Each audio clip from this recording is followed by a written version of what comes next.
harus jujur dan amanah. Kedua, harus sayang kepada orang tua, karena doa orang tua ini membuat jalan kita jadi mulus. Saya selalu katakan kepada anak-anak saya, mungkin kalau kamu disuruh pilih sayang ibu atau bapak, kamu bingung. Tapi saya tekankan kepada anak-anak saya, pertama kamu harus lebih hormat, lebih sayang kepada ibu kamu. Baru kedua bapak kamu. Karena pengorbanan ibu kamu jauh lebih besar daripada bapak kamu. Ibu mengandung kita. Begitu kita lahir, kita disuapin, terus kemudian kita ngompol, kita buang air besar, tengah malam, lagi tidur enak-enak, dia bangun, dia susuin kita, kadang-kala cuci, kita punya ngompol cuci, kita punya bekas buang air. Kemudian dia didik kita, dia bawa kita ke sekolah, dia antar, diajarin kita. Kalau seorang ayah cuma cari nafkah saja diberikan, tetapi kalau yang mendidik anak-anak itu semua adalah semua peran ibu sangat besar. Oleh sebab itu jangan sampai kita lupa akan pengorbanan seorang ibu. Dan pengorbanan seorang ibu itu nggak bisa diukur dengan materi. Saya pun kadangkala suka sedih. Saya kalau ke makam ibu bapak saya, andai kata saya masih punya ibu bapak, pasti saya akan sayangin lebih. Tapi ya mungkin Tuhan berencana lain. Jadi mungkin saya harus jelaskan, kok orang-orang bisa sukses? Bagaimana cara sukses? Satu hari saya ke toko buku, saya lihat buku bagaimana jadi orang sukses. Saya nggak punya uang. Waktu itu toko bukunya di Pasar Baru, toko buku Tropen. Saya hanya duduk ke sana, saya numpang baca, terus saya pulang. Saya bacain buku bagaimana cari orang sukses. Sebenarnya nggak perlu baca buku lagi, karena tadi yang Ibu Prita katakan itulah di buku itu sebenarnya intisarinya. Karena jadi orang sukses itu harus rajin bekerja. Dan juga jangan lupa berdoa. Dan juga jangan lupa jujur. Dan jangan lupa juga sayang kepada orang tua. Dan minta ridho barokah dari orang tua. Itu intisarinya. Dan saya selalu bermimpi memang menjadi orang sukses. Mimpi itu saya sendiri pesimis waktu itu untuk jadi, untuk sukses. Tetapi seperti saya katakan, bahwa ini semua gerak Tuhan, bukan gerak saya. Saya jadi mualaf umur 24 tahun. Saya diangkat anak oleh almarhum Buya Hamka. Dan seiring saya jadi mualaf, saya cuma niat minta kepada Allah. Karena waktu saya jadi mualaf itu Buya Hamka bilang, nak, dosa-dosamu mulai hari ini 0. Jadi kamu mulai lagi dengan yang baik ya. Jadi saya mulai dengan yang baik. Dan saya niat minta kepada Allah, ya Allah, dengan perkenan Engkau, kalau memang diperkenankan, aku ingin mengharumkan nama Islam dan aku ingin sukses. Sukses itu entah bagaimana, apakah punya nama besar, apakah punya harta, saya bilang terserah. Rupanya doa saya dijabah Allah. Dan saya bisa mendapat kesempatan mempunyai usaha. Saya punya usaha kayu dulu di Kalimantan, saya bikin triplex. Tapi waktu Orde Baru, karena saya kurang dekat dengan pemerintahan waktu itu, akhirnya saya dikeluarkan satu surat untuk tidak dilayani dokumentasinya. Akhirnya saya tutup pabrik saya, 11.000 karyawan saya harus pulang ke Jawa itu semua. Dan saya nggak kecil hati. Saya bilang, ya Allah, kalau memang ini rencanamu, nggak apa-apa.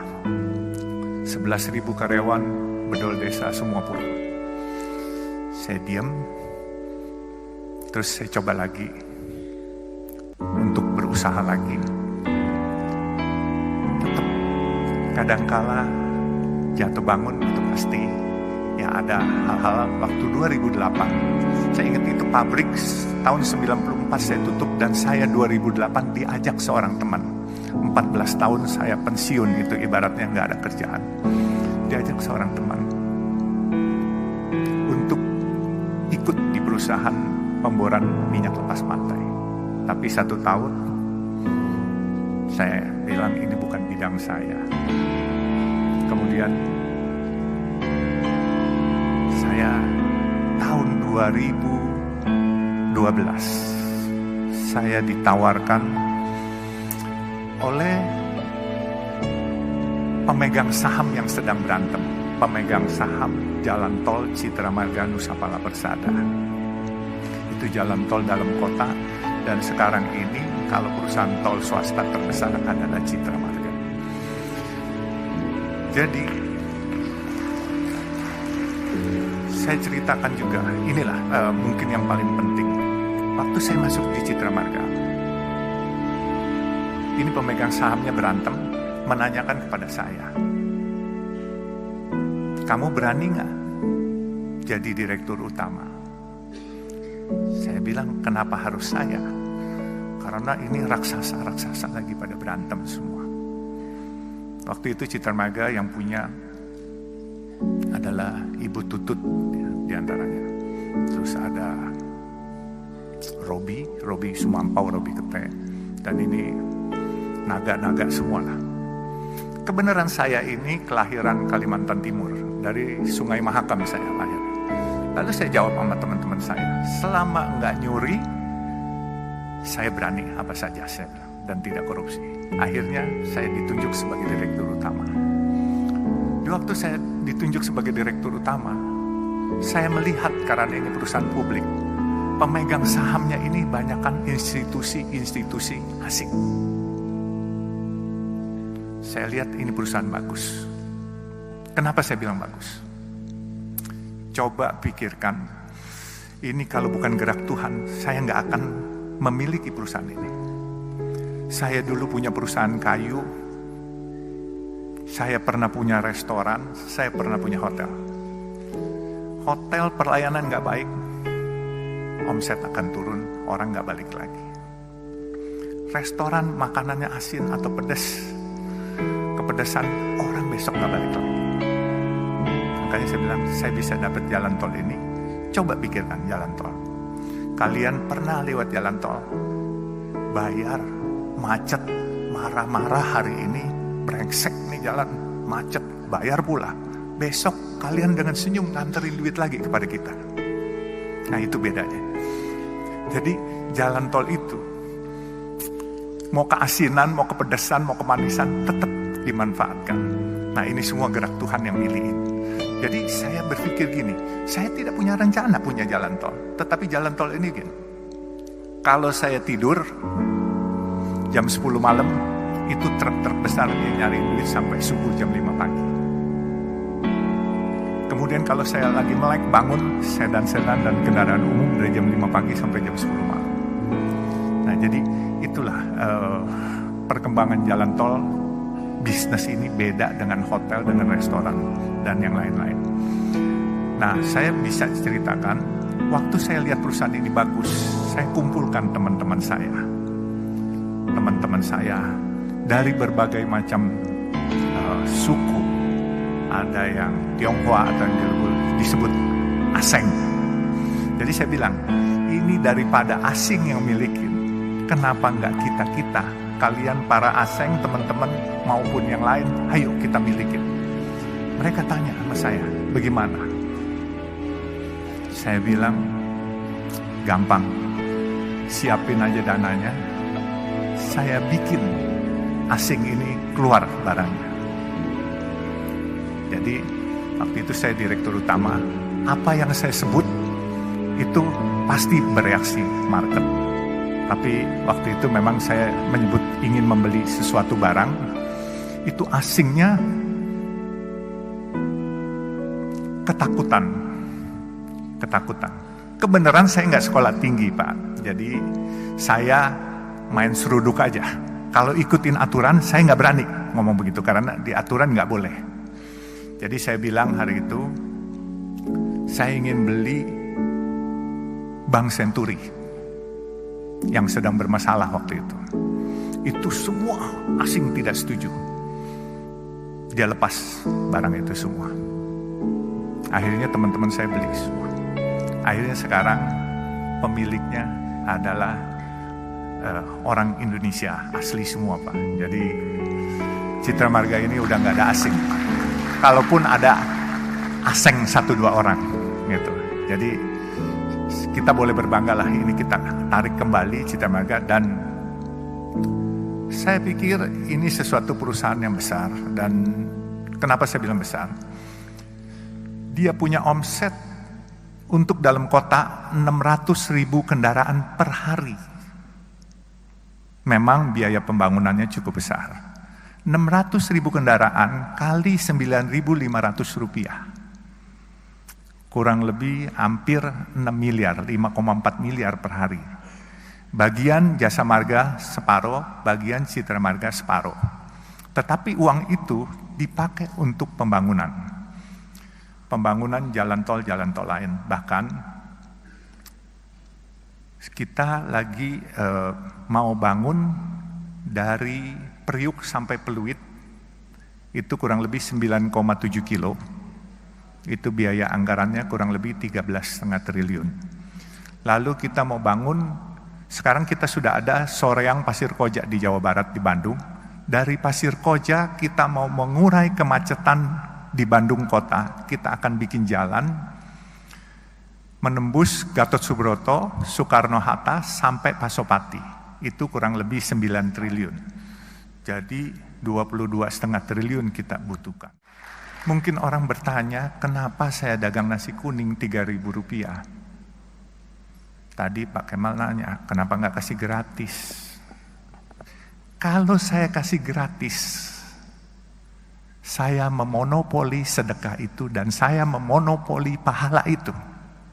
Tapi kalau saya jual 3.000, saudara-saudara kita yang biasa makan 10.000, dia bisa makan 3.000, dia bisa sedekah buat orang lain yang di bawah dia 3.000 juga, dia mesti save 4.000. Jadi bukan bisnis aja yang nggak boleh dimonopoli, sedekah juga nggak boleh monopoli, pahala juga nggak boleh dimonopoli. Nah, saya tekankan siapapun yang ingin ikut program nasi kuning saya, kemarin siang baru dibuka di Kelurahan Menteng, Jalan Anyar, bekerja sama dengan SMP negeri setempat. Itu nasi kuning, tapi dia seminggu sekali. Saya biasa buka Senin sampai Jumat, kita udah ada 12 outlet. Saya ada di Semarang, di depan markas tentara Kesatriaan, di Bandung, di depan markas Yonsipur, sama di Jalan Banten, situ ada 2. Terus kita ada di Cimanggis, Karawang, dan Jakarta. Jakarta cukup banyak kita. Di kantor Sunter, di Masjid Baba Alun di daerah Warakas, Papango. Nah, itu nasi kuning, program nasi kuningnya kita harus beli dari warung setempat. Saya bilang nggak boleh kita masak sendiri, catering sendiri. Selama masih ada warung setempat, kita harus beli dari warung setempat. Ada 5 warung, kita gilir. Hari Senin warung pertama, Selasa warung kedua, dan seterusnya. Mereka tanya, kenapa? Saya bilang, kita mau sedekah. Mereka mau cari nafkah, warung-warung kecil setempat. Kita mau mencari pahala, cari barokah. Mereka mau cari uang buat anak-anaknya sekolah. Kalau mereka jual 10.000, kita di sampingnya jual 3.000. Yang dapat bukan barokah dari mereka, sumpah serapah. Karena mereka tidak bisa bersaing dengan kita. Jadi saya bilang, selain kita membantu kaum duafa, kita harus berdayakan warung setempat, bukan kita matikan. Supaya berkahnya itu kebagian semua. Kaum duafanya kebagian, warung UMKM-nya kebagian. Supaya semua barokah, everybody happy, kitanya pun juga happy. Nah, sekarang ini memang sudah mulai banyak. Dan saya menantang juga, kalau ada teman-teman atau adik-adik atau keluarganya, adik-adik yang mau buka warung nasi kuning, ini khusus buat kaum duafa dan fakir miskin. Ini bentuk rasa terima kasih saya. Saya rela subsidiin setiap hari. Bukan mau ria atau sok-sokan, bukan. Tapi saya berterima kasih kepada Allah. atas rejeki yang diberikan. Saya dari pedagang asongan, anak jalanan, sampai saya jadi hari ini. Saya pasti ini ada rahasia Allah yang dititipkan kepada saya. Dan rejeki orang banyak dititipkan pada saya. Ini bukan saya punya. Saya bersyukur itu 6 Februari 2018 warung itu saya buka. Saya cuman kasih 100 juta, warung itu sudah 2 tahun. Dan duitnya malah surplus. Sedekah saya mau lebih pun, saya rencananya 1000 porsi per hari. Subsidinya itu kalau 10.000 saya jual 3.000, subsidi 7.000, berarti 7 juta satu hari. Untuk 250 hari kerja, saya siapkan 1.750.000.000 untuk mensubsidi. Tetapi uang itu tidak pernah terpakai. Inilah yang dikatakan waktu itu oleh guru saya dan ayah angkat saya juga, yaitu almarhum Buya Hamka. Fastabikul khairat, kalau kamu mau berbuat kebaikan di jalan Allah, pasti Allah cariin duitnya. Padahal saya mau keluar duit sendiri, tapi dicariin duitnya. Nah sekarang ini warungnya udah ada 12, di Banjarmasin juga ada. Dan warung itu memang kita khususkan buat kaum duafa dan fakir miskin. Dan kita beli dari warung setempat. Dan tidak boleh dibungkus, bawa pulang. Harus makan di tempat. Karena apa? Kita sadar. Masyarakat kita masyarakat yang kreatif dan pinter. Kalau dibungkus ntar dijual 6.000, mereka cari untung di situ. Jadi harus makan di tempat. Jadi nggak boleh dibungkus dibawa pulang. Kecuali makanan ini tidak habis, kami bungkus, kami bagiin ke lampu merah, kasih gratis, nggak dijual. Jadi mungkin nasi kuning sudah, bisnis sudah, dan saya tantang siapa yang mau buka nasi kuning, ayo, yang mau ikut gabung di perusahaan, ayo, ya kan. Sekarang perusahaan ini jujur saya juga kaget-kaget. Dulu mimpi punya pegang uang 22 juta aja kayaknya susah setengah mati. Tahu-tahu proyek dikasih 22,5 triliun dari pemerintah. Ini satu kepercayaan yang luar biasa. Anak jalanan loh, anak kampung. Dan saya cuma punya mimpi satu di terakhir lagi saya ceritakan. Mimpi saya baru terrealisasi 3. Mimpi saya adalah membangun tempat ibadah buat umat Islam, kebenaran agama Islam. Membangun masjid atau musola sampai 1.000 biji. Ya. Saya baru 3. Maaf, saya bikin masjid yang oriental look. Bentuknya Chinese look. Itu bukan apa-apa. Saya ingin menyebarkan syiar berdakwah, kebenaran saya keturunan Tionghoa, jadi saya ingin mencoba menyebarkan syiar kepada teman-teman Tionghoa, kebaikan dari agama Islam apa, supaya mereka tidak jauh, sehingga saya bikin bentuknya seperti yang ada di negara Tiongkok. Makanya saya bikin pertama di masjid di Warakas Papango, itu masjid Baba Alun pertama. Yang kedua, yang unik, saya lagi letakkan batu pertama, tahu-tahu di belakang saya ada yang bersuara waktu itu hari Sabtu, saya nyumbang boleh nggak? Saya bilang boleh. Nyumbang apa aja? Dia tanya. Saya bilang mau semen, batu, genteng, kirim aja, saya bilang. Terus nyaut lagi, saya bilang ngeyel banget nih orang, kalau gue bukan agama Islam boleh nggak? Saya bilang boleh aja, nggak punya agama juga boleh. Terus ngeyel lagi nyaut, kalau gitu gue sumbang semuanya deh. Saya lihat ke belakang, oh rupanya pemilik Artagraha Group, Pak Tommy Winata. Akhirnya beliau sumbang satu masjid di depan pintu Ancol Karnaval. Beliau agama Buddha. Luar biasa kebinekaan ini. Jadi disumbanglah satu itu. Saya bilang silakan pakai nama AGP. Enggak, dia bilang pakai Baba Alun AGP, Artagraha Peduli. Jadi masjid kedua. Masjid ketiga saya bikin hampir jadi di depan gerbang tol Depok Antasari, Desari. Kebenaran jalan tol Desari pun kami punya. Jadi jalan tol yang dimiliki Citra Marga adalah jalan tol dalam kota, bekerja sama dengan Jasa Marga. Depok Antasari kita bekerja sama dengan Wijaya Karya. Terus kita di Surabaya dari airport ke Waru. Kemudian di Bandung kita dari Soreang Pasir Koja, nantinya North South Link yang menembus ke Pasopati. Terus kita juga Cisumdau, Cileunyi, Sumedang, Dawan yang ke Bandara Kertajati. Dan di Bogor kita ada 40% dengan Jasa Marga kalau dari Sentul ke Bogor. Jadi alhamdulillah kegiatan tol ini cukup menarik dan cukup kita bisa mengikuti program Bapak Presiden menggalakkan infrastruktur. Jadi sekali lagi, inilah anak jalanan, pedagang asongan, tapi karena Allah mau apapun kun fayakun bisa jadi apa saja. Semua intisari orang sukses sudah dibacakan oleh Ibu Prita tadi semuanya. Jadi camkan itu kata-kata, insya Allah kalian semua akan berkiprah dan sukses. Dan aku yakin lebih sukses dari saya. Amin, amin ya Rabbal Alamin. Kurang lebihnya saya mohon dimaafkan. Jadi ya inilah gaya bicara anak kampung yang nggak sekolah, tetapi ya mohon sekali lagi dimaafkan kurang lebihnya. Wabillahi taufiq wal hidayah. Wassalamualaikum warahmatullahi wabarakatuh.